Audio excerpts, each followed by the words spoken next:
I'm Cy, and welcome to part three of the Age of Ecosystems mini masterclass on LinkedIn Live. A little bit of introductions. I'm a coaching consultant with a focus on transformation and change, where I partner with organizations to help them calibrate their business models, operating models for impact. A little bit more on my background. My experience is rooted in more than 40 years of practice and theory. As I like to say, theory driven practice and practice informed theory. I also encourage you to take a look at and explore Conscious Agility from 2013 and the Anti-Fragility Edge from 2016. Without too much more to say in general, let's dive in, if you will. The intent of this masterclass is really exploratory exposure around ecosystems, the what, why, and how, and really to offer you a practical perspective in using ecosystem thinking to cultivate ecosystems and ecosystem enterprises and catalyze agility, resilience, and anti-fragility. So our focus is very much insightful perspectives, actionable guidance, and by all means, impactful outcomes. Saying all of that, in part one, we talked about the anatomy of crises, and we really focused on, if you will, how we work with crises and how we become more crisis ready. In particular, I explored the vicious, as I like to say, fear control cycle and the virtuous reality identity cycle, where we really acknowledge reality as having sort of two extremes, order and disorder. And the key for us is to engage in and work with reality in the in between. Additionally, that is really what I refer to as the catalytic edge or the edge of chaos, where all these tensions integrate, intersect, and interplay to form our experience. This is also known as dynamic equilibrium, chaotic, edge of chaos again, order, disorder is a word that I like to use. Disordered order is another word that I like to use. And likewise, another way to look at it is really organized chaos. So, how do we become more crisis ready? Well, we said we need to build our crisis ready muscle through simulation. That was a lot of part one. In part two, we talked about agility, resilience, and anti fragility, and really how we cultivate agility, resilience, and anti fragility. In particular, we emphasize that agility is really about adaptability, and it is a muscle where we're being reactively open to change and adapting to change. And again, that muscle is worked through stress. And then additionally, anti-fragility is really about evolve ability, and again is a muscle, and it likewise is involves being proactively wanting and seeking disruption and evolving from that disruption. And again, as a muscle, fundamentally we build those muscles through stress. Additionally, I talked about resilience and recoverability as a muscle that really likewise is worked via stress, both from an agility perspective as well as an anti-fragility perspective. So generally, we want to reduce the inability to adapt, recover, or evolve, increase the ability to do so, and we need to discover how to do that. A lot of exploration, a lot of discovery, and really what we really working with what creates that inability or creating that ability. Again, all of these are muscles, as I mentioned. Another key thing I emphasize, and we definitely want to carry this forward by all means, is that agility, resilience, and anti-fragility are really degrees on a spectrum. They're properties of an object, not quite absolute properties, but relative to a given situation. So a specific source, the variety of sources always makes a difference, and by all means, a certain range of exposure. Additionally, the acuteness or chronicness of that stress and the recovery time is extremely crucial. As we delve deeper in part two, we talked about having an affinity to equilibrium or order, reducing that affinity, and increasing really the affinity toward adaptation in the in between. Again, doing so, shifting from a risk management to a risk aware perspective via stress. And then we also talked about the affinity to turbulence or disorder. And again, reducing that affinity to disorder by increasing the affinity toward evolution, again, in the in between, shifting from risk taking to, again, being risk aware and risk savvy via stress. And as I really focused on the question of how we cultivate agility, resilience, and anti fragility, again, reducing that affinity to order or disorder, increasing the affinity toward adaptation, agility, and evolution or anti fragility in the in between. And we need to discover these things, work with what creates affinity, and likewise, really move us toward the in between. I also emphasized embracing a transnormal mindset or worldview. Again, that is really the in between that I've been talking about. In doing so, building that transnormal muscle really involves exercising the agility, resilience, and anti fragility muscles. How do we do that? Again, we discover what moves us really beyond normality or normalcy, um, and moves us toward that transnormal, the in between. And we use critical thinking, deliberate practice, curiosity, and creativity. So, given all that background, today's session is really going to be focused on ecosystem thinking. And in saying that, if you will, this session in particular is going to introduce 5 pillars for ecosystem thinking. And in this session, we'll take a look at it conceptually. We'll really talk about concepts and principles. In the next session, we'll elaborate the pillars and really talk about how to operationalize those particular pillars. So, saying all of that, let's go ahead and really just sort of begin to drive a bit of a distinction between systems and ecosystems. A lot of times when we think about systems, they're really interacting set of parts that form a whole, a unified whole, a purposeful whole. When you think about ecosystems, commonly it's interacting systems and their environment. So this is sort of general definitions and very key distinctions here. If we think about a system as that interacting set of parts that form a whole, then we recognize that there's a tension between the identities of the parts and the whole itself. In this context, when we talk about a system, it's really the whole's identity that takes precedence, if you will, over the identity of parts. This is why we commonly talk about fitness, how the parts really fit into the whole.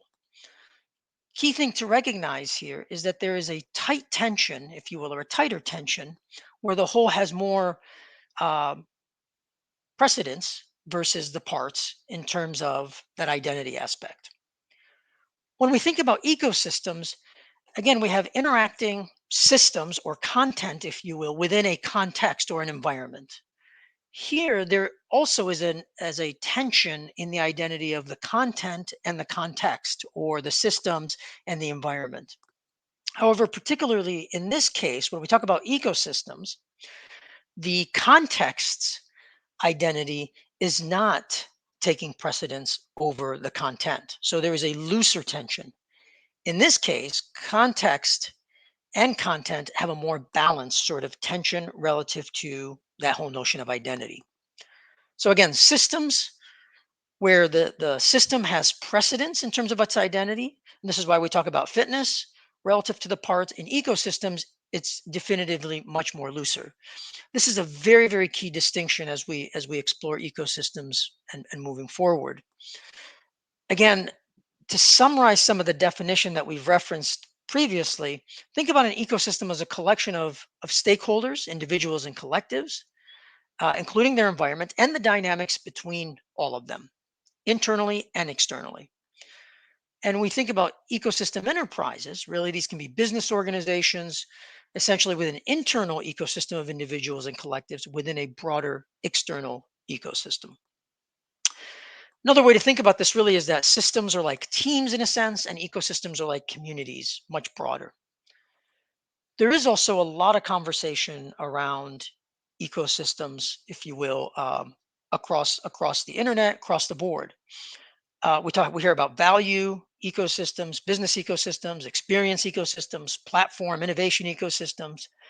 A lot of the things that people are talking about when they're referencing platform ecosystems are really technology platforms and transactions. The subject I'm talking about is vastly more broader. Additionally, a lot of the conversation around business ecosystems, if you really listen to it, is really around business networks and relationships or partnership models. Again, what I'm talking about is significantly broader than those aspects. So, with saying all of that, let's go ahead and dive in with just sort of a few stories to kick off the conversation and give us more depth. I'm going to give a few again stories that I want to share with you. I worked with an organization where they had optimized their business model and their operating model.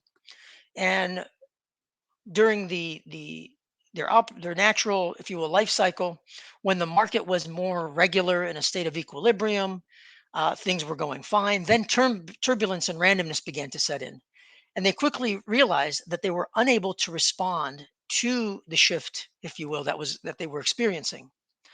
As I began to work with them, they said, "Sai, we've done all the right things, if you will. We've optimized our business model, we've optimized our operating model. However, what I emphasize to them is perhaps they've become too rigid and too much really leaning into the order side of the equation versus focusing on the in between." So that was sort of one particular example. And all of these examples I'm sharing are emphasizing key aspects of ecosystems that we'll get to here in a minute. Another organization I worked with was extremely entrepreneurial. And what they experienced was sort of the other extreme. They were so entrepreneurial that investors, customers, even employees, if you will, really shied away from the organization. In particular, the organization was unable to mature and really grow, in particular, because it was so entrepreneurial. And again, as I had conversations with them, they said, "Si, we think we're doing all the right things." However, what I emphasized is things have become too random, too disordered. And again, you need to lean into the in between. And those are two extremes, if you will, again, emphasizing the order and disorder aspects. Another organization I worked with was a very unique experience.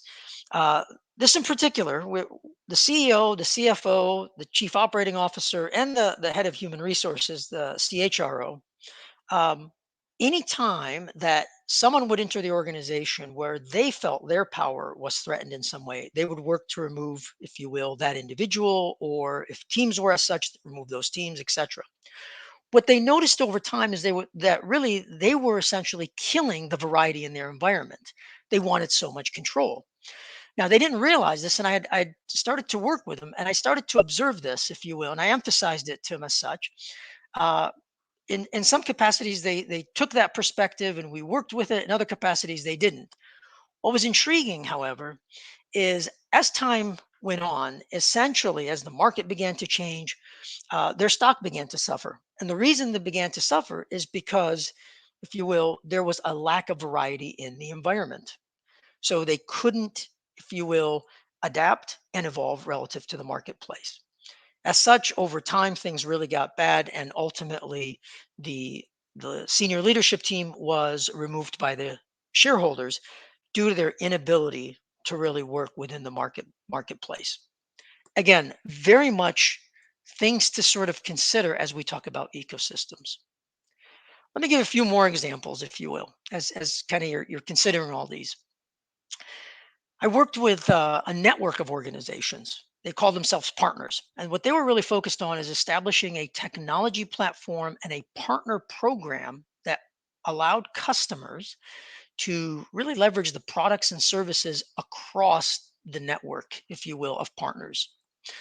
However, what they began to experience is limited success collectively, but more success individually. As I began to look at what they were doing, essentially I really focused and recognized that they were technology and relationship oriented. So very much focused on their platform, very much focused on relationships, not so much the value or not enough of the value. And they kept talking about alignment. And I emphasized to them, I said, look, do not simply focus on alignment. You need to focus on symmetry. Very key distinction. In a symmetry scenario, we look for a win-win versus merely being aligned towards some direction. We'll come back to this concept even more deeply. They also, again, focused on alignment. Because of the over focus on alignment, they didn't have enough variety in the partners that they were working with, nor the customer base that they were targeting. So, as such, if you will, I said, look, stop thinking in terms of what I used the very keyword loyalty, and start focusing on symmetry, looking for win win, and likewise variety so that you can expand into the marketplace and multiple marketplaces. Very, very interesting experiences, as I mentioned. I'm going to give two more examples. I worked with another organization, and they said, "Sai, we're encountering extreme innovation in the marketplace, and we're not sure exactly, kind of what to do." So I worked with them, And what we did is we established an internal value marketplace where we really brought different product lines, different teams, different marketing segments, if you will, representation of marketing segments. And we began to establish a marketplace where we could begin to exchange, if you will, capabilities, features, products, services, and experiences that they were delivering to the marketplace. That whole dynamic was very much an ecosystem where the organization now became an ecosystem enterprise that could really go ahead and be much more adaptable and evolvable relative to the marketplace.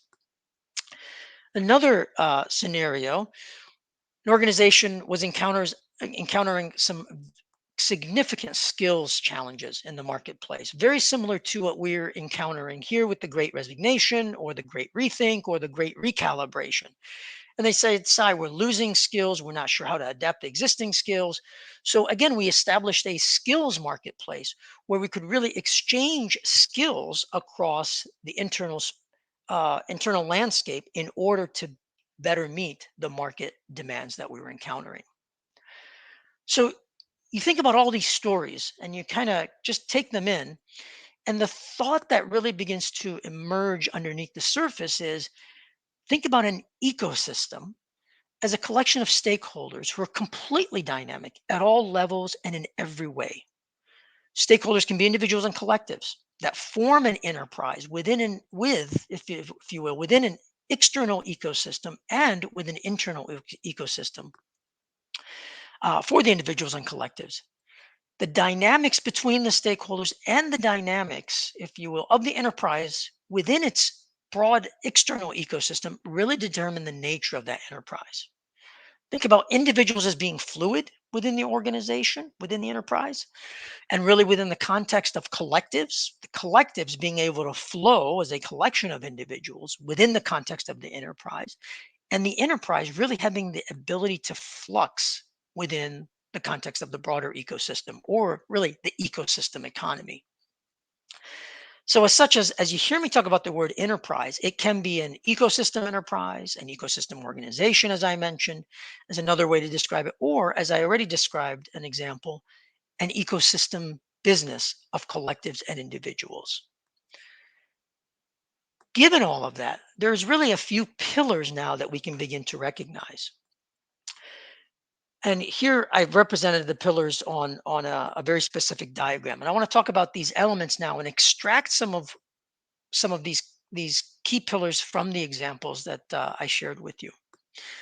In particular, when you think about an ecosystem, think about it as a collection again of stakeholders, including their environment and their dynamics, the conversations, the relationships, and the behaviors that manifest. The whole notion of an ecosystem is really a configuration of individuals and collectives in continuous reconfiguration. Notice the configuration and its continuous reconfiguration through degeneration or destruction and regeneration or recovery and generation or creation of all those elements. Now, that is a very, very fluid set of concepts that really come into making up an ecosystem. But that fundamentally is what an ecosystem is about. When you think about it as an enterprise, there has to be some glue, something that offers wholeness or coherence, if you will, around some essential reason for the elements to come together. So that's what makes it an enterprise. There is some element of coherence or cohesion that gives it wholeness.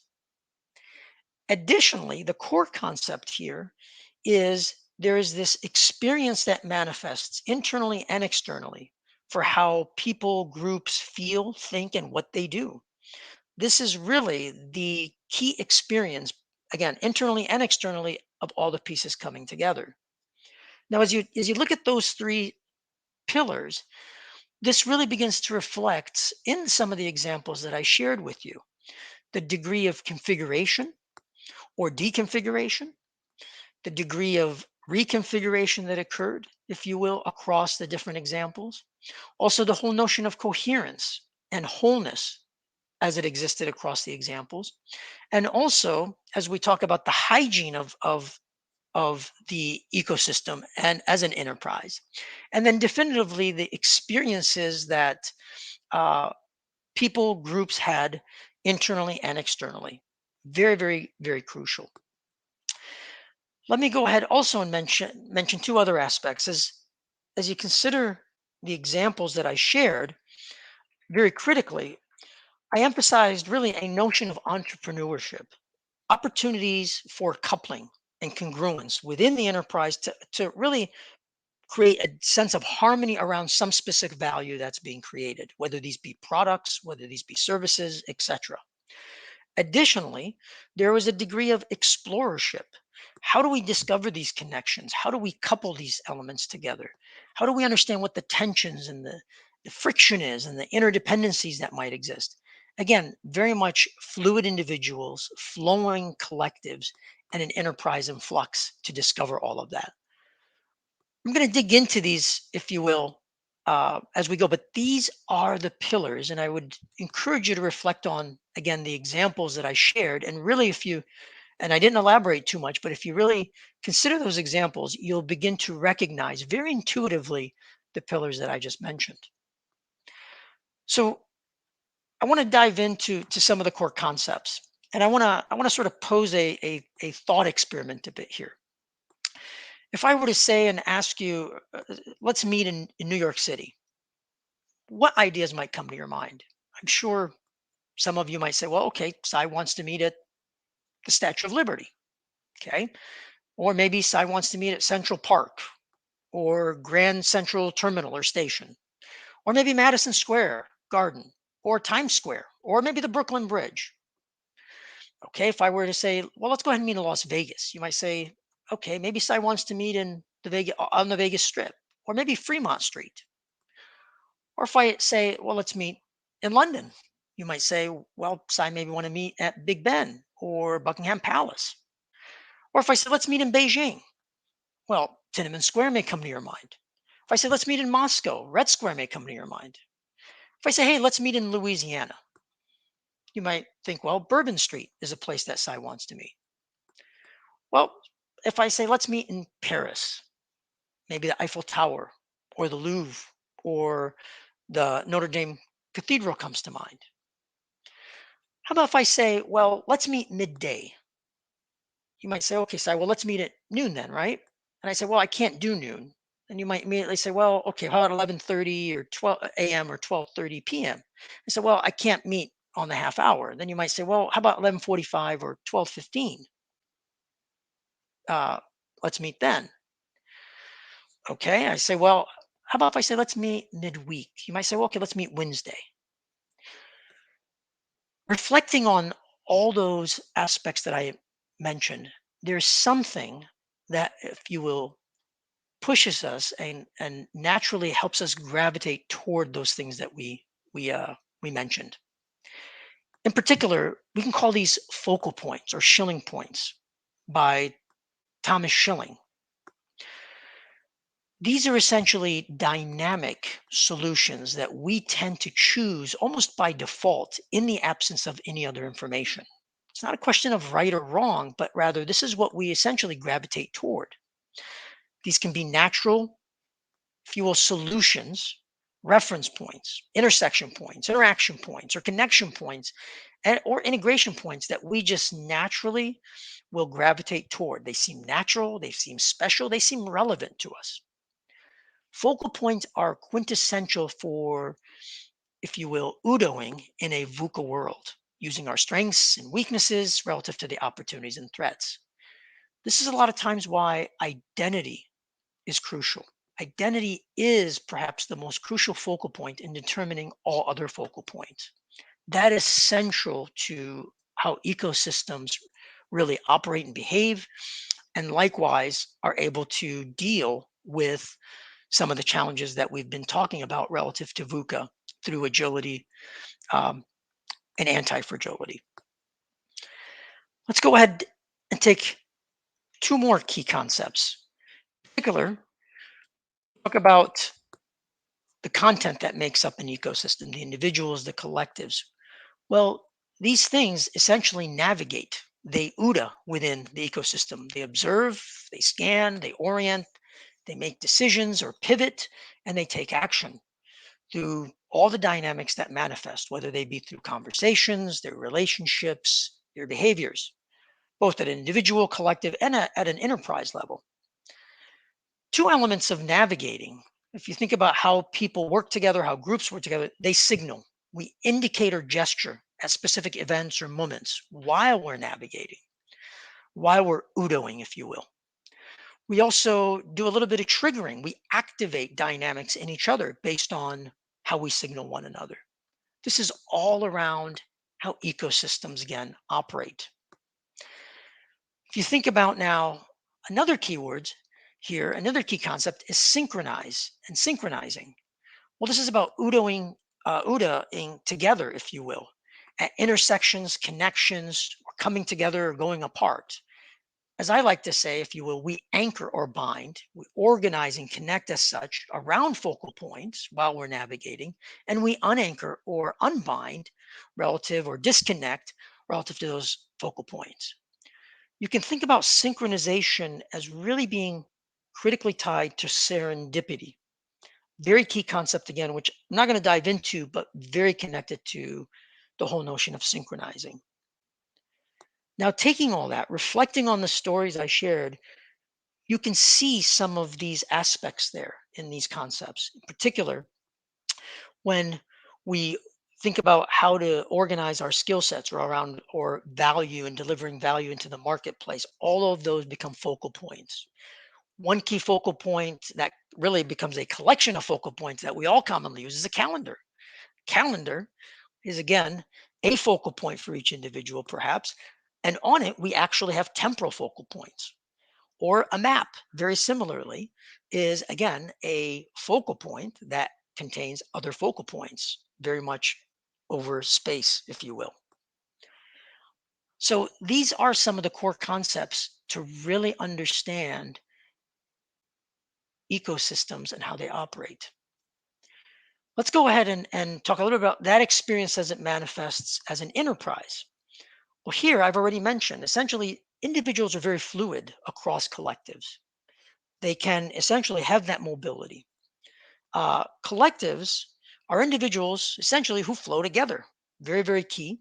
And then an enterprise, as individuals and collectives, is really in flux together or fluctuate internally and externally based on everything that's happening.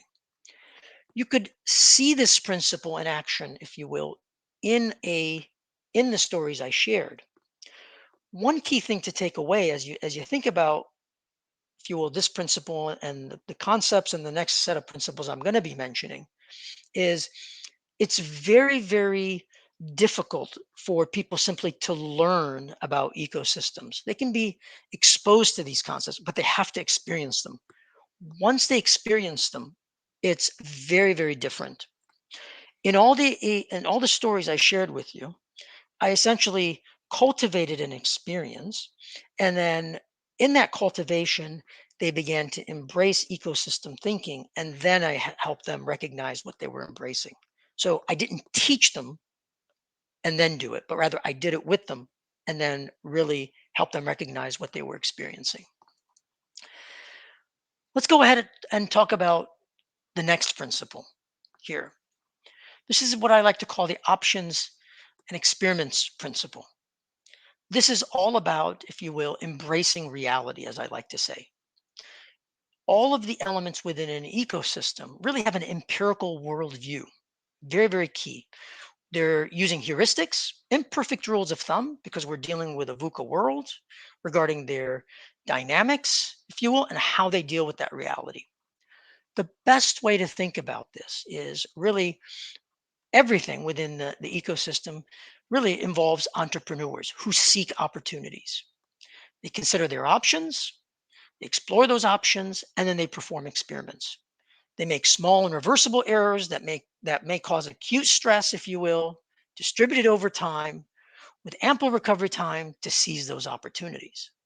You can begin to hear how agility and anti-fragility and resilience really manifest through options and experiments. That's essentially what a lot of those stories were aiming at, is to create entrepreneurship within those ecosystem enterprises. Another key principle is independence and redundance. This is the independence and redundance principle, as I like to call it. It's about ensuring aliveness in this case. It's really having an essential worldview for looking at the world and saying, what is the minimal thing that we can do without over elaborating it? Here again, we're using heuristics, imperfect rules of thumb regarding the internal dynamics and the dynamics externally. Here we embrace sort of a explorer or an adventurer's perspective in seeking experiences. Individually, if you look at the individuals, uh, individuals are essentially, I'll say, small, they're non-specialized perhaps, and they're independent, and they embrace that non-specialization and independence. When they come together collectively, what they do is they don't compromise by specializing or becoming more dependent, but really become redundant, where that redundancy now begins to build integrity, agility, and anti-fragility within the ecosystem. Again, a very, very key principle.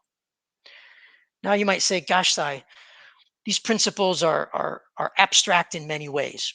Keep in mind, these are essentially the elements of ecosystem thinking. This is the worldview that we're going to use in the next conversation to essentially translate these into particular practices for individuals, collectives, and enterprises. With that being said, if you reflect on part one, we talked about the anatomy of crises. And again, we focused on working with crises and how to become more crisis ready. And we said we need to build our crisis ready muscle using simulations. In part two, we focused on agility, resilience, and anti fragility, and how we cultivate agility, resilience, and anti fragility. And we said we need to build the transnormal or in between muscle by exercising agility, resilience, and anti fragility muscles very much so, creating sort of that fiber. And what we emphasized was really discovering, using critical thinking, deliberate practice, curiosity, and creativity, what moves us beyond normalcy, if you will, on the order or disorder side, but to the transnormality in the in between. And the way you discover that is really now beginning to look at the world through this worldview that I'm sharing with you. Here, ecosystem thinking, we're very much focusing on how to observe or conceptualize ecosystems using these concepts and principles. In the next part, we're going to focus on how to operationalize these using practices with individuals, collectives, and enterprises, how to sort of leverage this worldview. So, the major takeaway, I would say, from this particular conversation, part three, is to take these concepts and look at the world in your day to day and see what you see very explicitly using ecosystems thinking. Just make note of it. That will begin to inform you on how to achieve greater agility, resilience, and anti fragility. And we'll dive a lot deeper into that in our next conversation, in particular, where we'll elaborate those. And then in our final conversation, we'll talk about transcending into an ecosystem enterprise. We definitely look forward to part four, if you will, that's coming up. And again, I'm Sai, and thank you for joining part three of the Age of Ecosystems mini masterclass. Thank you so much.